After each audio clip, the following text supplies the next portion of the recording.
Beh, questa era l'udienza per lo sblocco del conto corrente del comune che ormai da 8 mesi bloccava di fatto l'attività amministrativa. Con oggi si è andato a sbloccarlo e quindi siamo ritornati finalmente operativi. Il giorno dopo che io sono stato eletto con la mia amministrazione, la mia giunta, abbiamo chiesto che ci fosse appunto lo sblocco del conto corrente del comune, proprio perché ad oggi, fino a che non è stato appunto sbloccato da oggi, abbiamo oltre 300.000 euro di bollette, fatture, di mancati pagamenti e in questo mese mi è arrivato anche più di qualche decreto ingiuntivo.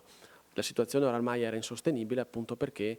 8 mesi un conto corrente di un comune bloccato non è cosa insomma semplice e facile per l'ordinaria amministrazione, fermo restando anche poi la problematica relativa ai contributi che rischiavano di essere persi proprio per non poter essere, per non poter appunto essere intervenuti a fare appunto opere pubbliche. Invece su questo già con gli uffici stiamo lavorando appunto per poter riprendere anche questo tipo di tema. Infatti noi abbiamo, tra virgolette, combattuto contro il tempo proprio perché lo scadere nei 90 giorni era il 19 di giugno, quindi a pochi giorni dalla nostra elezione. Questo ad oggi lo abbiamo scongiurato proprio perché stiamo trovando, definendo una quadra anche con gli espropriati e appunto ad oggi il commissario non c'è e sarebbe stato veramente un grosso problema per il comune di Fara di Soligo averlo qua oggi, con tutte le conseguenze del caso che questo avrebbe portato. Avere in un comune un commissario ad acta significa che il commissario sarebbe andato subito alla ricerca delle somme, quindi avrebbe messo all'asta gli immobili del comune e in seconda battuta aumentato le tasse.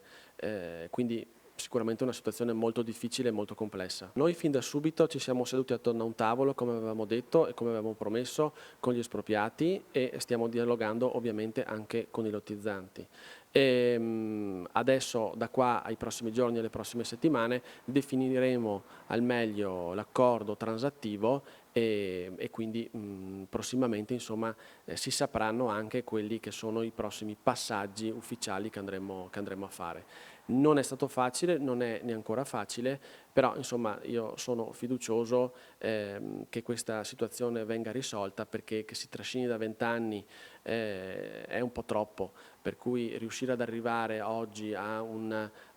chiusura del cerchio è cosa buona per tutte le parti, indipendentemente da chi i soldi li avanza, da chi i soldi li deve dare. Chiudere un contenzioso ventennale è sicuramente una cosa positiva, oramai non era più possibile andare avanti ancora con ulteriori cause e ulteriori vertenze.